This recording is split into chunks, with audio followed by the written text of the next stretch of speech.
ZPM lampang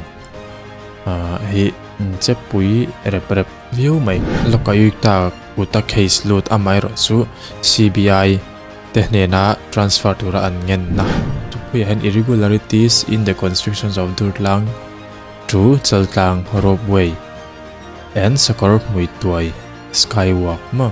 nge Lokayukta lo lut to po kha CBI hianin takeover sela handover sela ti thil thuwa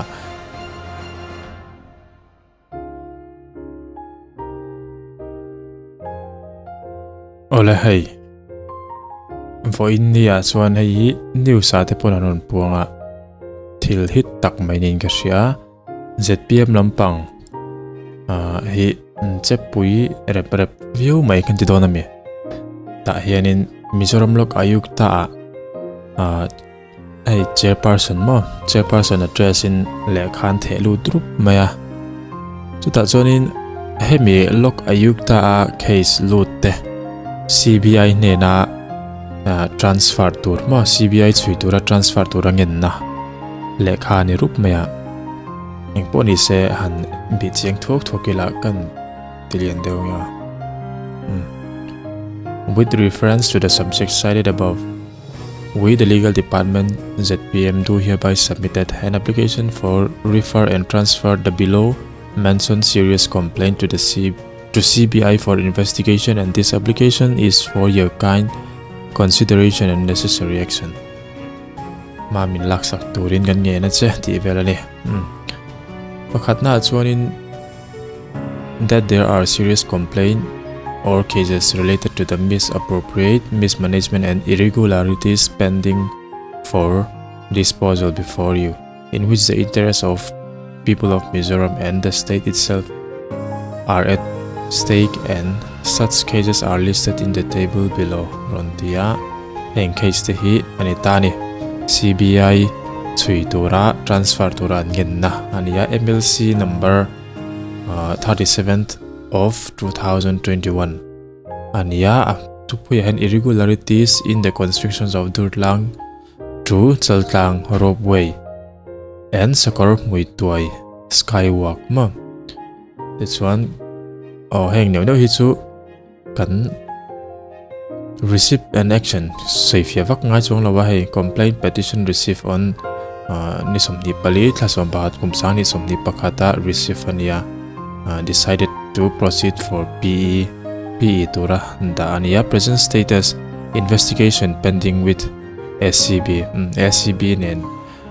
investigation SCB kaltlang investigation tinesu la pending mekani this one MLC number 39 of 2021 he irregularities to the constructions of roadway and skywalk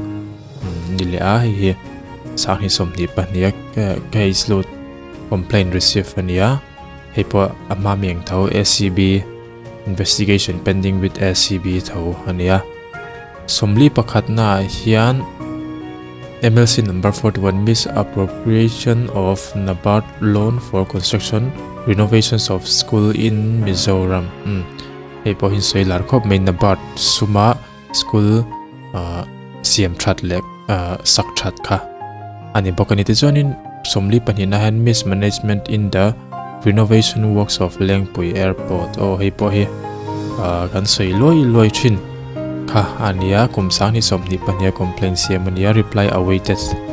aintia case a hen yes status a hen mo izon khang ho kha ZPM mina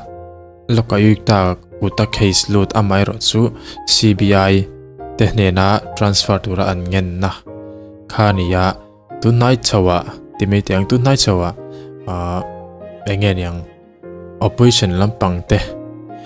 anon tong lu tuklo na chungin CBI chungchang hen thren kha chuanin congress sangjong te point voices on nei thona voice aring lo khop mai hemi chungchang hi alarang ai hian ma se soi chu amani timete ngo soi chu ama ZPM hianin chu ti kha tian hlau le si mi ti te an lalut an kolut ngam lo ti te thil tam tak soi kha tam khop maya ti chuan le ZPM lampang hianin hetiang hianin ama case lo nghe Lokayukta lo lut to po kha CBI hianin takeover sela handover sela ti thil thua Lokayukta hianin ngen nan thlenta heng case kan soitak tikha CBI in chui se tini tani hei heng zong hi chu kan share chuak vek kher lo nga chun chu video thui mai dona thil poimo lo tu kan nilem lo MLC 41 of 2022 chungchang han soi zui na te ania chuan atober hi en meng teng tiang hoi chu thil poimo lo tu kan lo kan soyang khan enge khang case kan soitak skywalk te ropeway te lengpui airport te nabat sum chungchang te kha hemi Lokayukta ni to lowin Lokayukta hianin CBI hi suitir setin consent chun lo pe du na sa ani mai thai ni ZPM lampang hi chuan in the premises above we graciously prayed your esteemed authority to refer the complaint cases, that is MLC 37 of 21, MLC 41 of 22 and MLC 42 of 22 to CBI for full investigation for interest and welfare of the people of Mizoram and for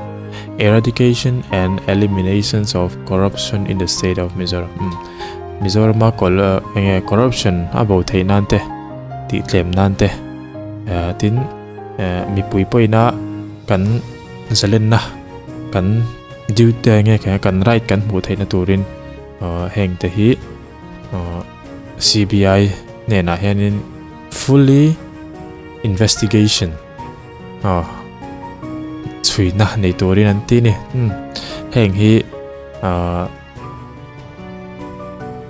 soita kan khan case te chu nia serious lom khop maya sang hi somni pani mi te sang hi somni pakhata mi te kha an nia ti chuan poimo bera chuan Lokayukta hian tuna ZPM legal department ina an thil thlena hi mo ei legal department lampang